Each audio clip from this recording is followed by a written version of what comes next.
Bonjour à tous, alors aujourd'hui je vous propose de découvrir plus en détail ici cette caméra de vidéosurveillance. Alors je sais ce que vous allez me dire, c'est que ça ressemble peut-être un peu plus au genre de lumière qu'il y a devant les maisons et qui s'allume automatiquement quand quelqu'un passe. Et vous avez raison, puisque c'est une lumière qui s'allume quand quelqu'un passe, mais aussi une caméra de vidéosurveillance. Regardez, vous avez ici le petit objectif ici qui ne trompe pas. Il y a encore plein d'autres particularités à découvrir ici sur cette caméra, puisqu'il y a des batteries intégrées, donc qui permettent de faire fonctionner cet appareil en partie en autonomie, et des panneaux solaires. Bref, plein de choses que je vous propose de découvrir dans la suite de cette vidéo. Allez, on va commencer par l'aspect image ici pour cette caméra qui est équipée d'un objectif grand angle. Et ça, c'est bien pour de la vidéosurveillance, puisque forcément, plus il y a d'informations ici au niveau de l'image, ça va vous permettre de couvrir une surface plus importante ici au niveau de la pièce. Coucou, voilà, je suis juste là. Alors, les images sont filmées en Full HD, donc 1920 par 1080 pixels à 15 images par seconde. Alors, on a réduit un petit peu l'aspect vitesse ici pour les images, donc ça fait des images un petit peu saccadées, mais donc voilà, c'est pas une caméra pour faire un film, mais c'est bien là pour faire de la vidéosurveillance. Par contre, en Full HD, donc avec une bonne résolution, ce qui va vous permettre par exemple de zoomer sur des points de détail. Alors qu'est-ce qu'on pourrait avoir ici comme détail? Voilà, éventuellement le logo Pearl qui est derrière, vous voyez, et quand on va zoomer dans l'image, on va comme ça pouvoir avoir des informations intéressantes, par exemple pour reconnaître un visage, ou éventuellement par exemple reconnaître une plaque d'immatriculation. Les images filmées par la caméra sont enregistrées sur une carte micro SD qui n'est pas fournie avec la caméra, donc il faut en acheter une à part. Prenez-en une jusqu'à 64 Go qu'il faudra donc intégrer ici dans le petit lecteur qui est caché ici là sous le cache étanche. Alors cette caméra ne dispose pas d'une vision nocturne, pas dans le sens en tout cas dans lequel on pourrait l'entendre, c'est-à-dire pas de basculement en mode nuit, donc avec des images en noir et blanc et avec un éclairage donc par infrarouge.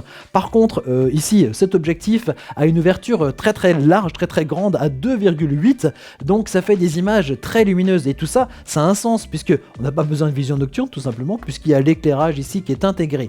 On va en parler un petit peu de cet éclairage. Vous avez vu ici, il y a un détecteur de mouvement PIR, donc quand vous approchez de ce détecteur, vous connaissez un petit peu le principe, les LED ici vont s'allumer. Au total ici, ces deux panneaux LED vont fournir une luminosité jusqu'à 800 lumens. Voilà pour le tour rapide ici de la caméra, c'est sympa, vous avez une caméra devant chez vous. Oui mais bon, vous faites comment pour consulter les images? Eh bien vous allez le faire depuis votre smartphone et depuis une application. Cette application s'appelle Elysion.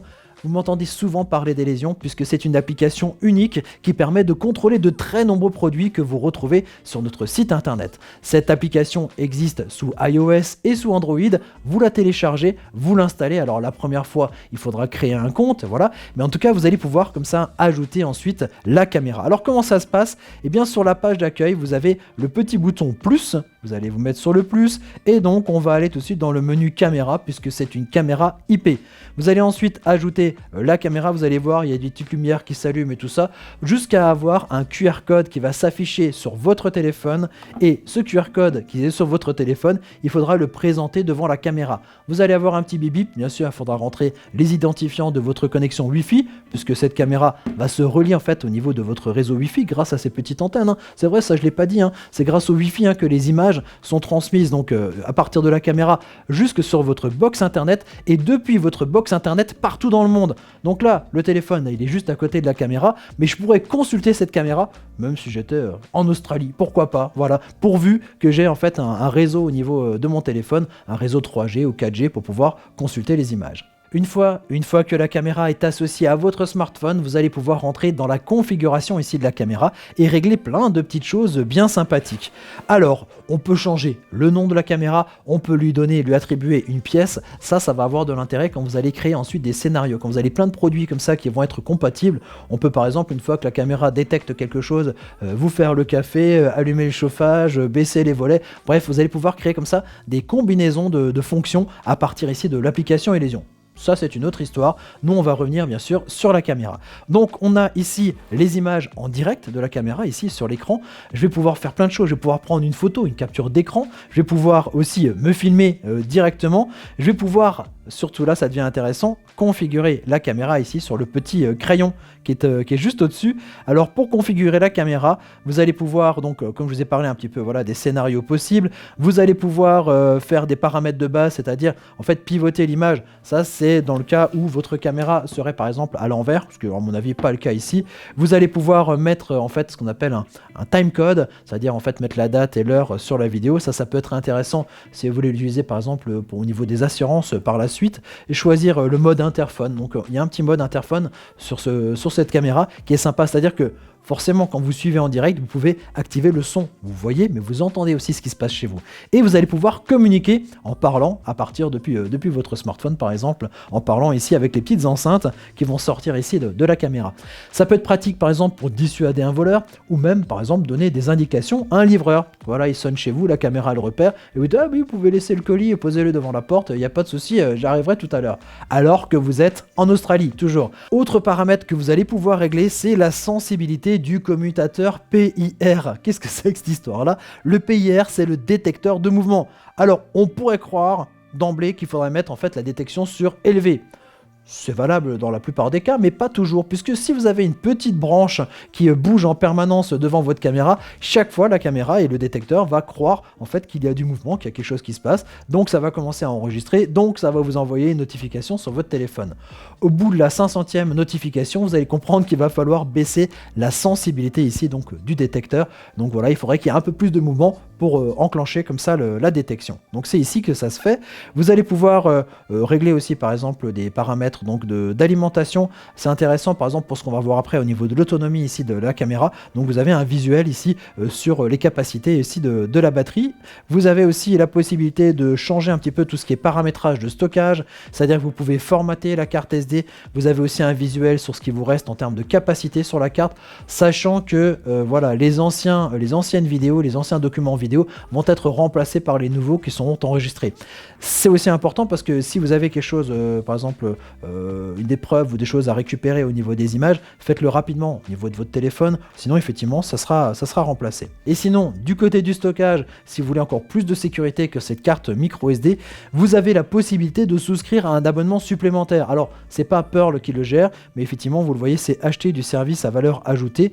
Donc les images, en plus d'être enregistrées sur la carte micro SD, vont être enregistré sur un cloud, c'est-à-dire un disque dur qui est distant, donc ça le met très très loin de chez vous, donc la maison peut brûler, la caméra peut être volée, les images seront toujours sauvegardées au niveau de ce cloud et vous pouvez donc les consulter ici à distance. Donc c'est un abonnement supplémentaire, c'est facultatif, hein, c'est pas du tout obligatoire pour faire fonctionner la caméra. Juste en dessous, vous avez la fonctionnalité notification hors ligne. Ça peut être intéressant puisque si votre appareil maintenant ne fonctionne pas pendant 30 minutes, donc on perd la connexion pendant 30 minutes, vous allez recevoir une notification directement sur votre téléphone. C'est intéressant pourquoi? Parce que vous allez avoir une notification quand par exemple les batteries sont vides, si vous avez l'intention d'utiliser cette caméra uniquement sur batterie par exemple. Ou alors si vous avez par exemple une coupure Wi-Fi pendant une trentaine de minutes, et bien là aussi vous allez pouvoir recevoir ici la notification. Et plus bas dans le menu, vous avez une FAQ et la possibilité éventuellement de mettre l'appareil à jour et aussi la possibilité de partager l'appareil. C'est-à-dire que c'est sympa d'avoir une caméra qu'on peut consulter avec un smartphone, mais vous avez peut-être envie de le consulter à partir de plusieurs smartphones si vous habitez à plusieurs dans la maison. Et bien c'est à ce niveau-là effectivement qu'on va pouvoir faire un partage d'appareil, donc associer différents smartphones, différentes personnes pour pouvoir consulter les images de la caméra. Bon, maintenant on passe au point de l'alimentation et de l'autonomie ici de cette caméra. Comme vous le voyez, là elle fonctionne, hein, la caméra, elle fonctionne de manière autonome, c'est-à-dire qu'il y a des batteries intégrées à l'intérieur de la caméra. D'ailleurs vous allez voir, quand vous allez la recevoir à la maison, il y aura un petit peu de montage, un petit peu de bricolage à faire puisque c'est vous-même qui allez installer les batteries ici à l'arrière. Vous verrez qu'il y a 4 batteries de 2000 mAh, donc au total vous allez avoir une autonomie de 8 Ah ici au niveau de cette caméra. Combien de temps elle va fonctionner en 100% autonomie? C'est un peu compliqué à calculer puisque ça va dépendre bien entendu du nombre de détections, c'est-à-dire chaque fois que la caméra va s'allumer quand elle repérera quelqu'un. Ça va dépendre aussi du temps d'allumage des LED, hein. Vous avez de l'éclairage qui est là, alors évidemment quand les LED sont allumés ça consomme plus, et ça va aussi dépendre de la lumière que vous allez avoir autour de la caméra puisque elle va se recharger durant la journée grâce ici à un panneau solaire qui se trouve juste au-dessus. Donc le calcul de l'autonomie est tout simplement impossible. Alors j'ai quand même fait mes petits calculs dans le pire du pire des cas. C'est-à-dire que le panneau solaire ne fonctionne pas, il fait nuit. Vous allez avoir les lampes ici LED qui sont allumées et vous allez avoir la caméra qui enregistre, donc qui filme les images en continu. Et avec les batteries chargées à 100%, donc avec une consommation à fond sans rechargement, et bien cette caméra est 100% autonome jusqu'à 8h30 pour une durée de 8h30 environ. Donc là c'est dans le pire des cas, sachant que voilà, ça va se recharger un petit peu. Mais si vous voulez, vous pouvez augmenter l'autonomie de la caméra tout simplement en lui ajoutant une batterie supplémentaire. Bah oui, parce que vous allez pouvoir les recharger avec le soleil, mais vous allez aussi pouvoir la recharger directement, cette caméra, grâce au port micro USB qui se trouve ici sur le côté. Donc soit vous enlevez la caméra, vous la rechargez chez vous à l'intérieur comme vous le souhaitez, soit eh bien, vous pouvez comme ça ajouter une petite batterie, et là vous augmentez d'autant l'autonomie ici de cette caméra.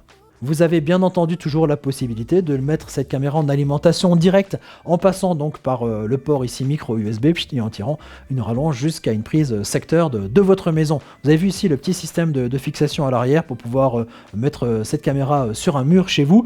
Et je crois qu'on a fait à peu près le tour ici de cette caméra, donc très originale. Donc caméra de vidéosurveillance, éclairage pour pouvoir éclairer votre entrée, les panneaux solaires, la batterie intégrée, la petite application qui marche bien donc sur votre smartphone pour consulter à distance et recevoir des alertes directement sur votre téléphone. Moi je vous dis à très bientôt pour découvrir d'autres objets techno. Allez, ciao ciao!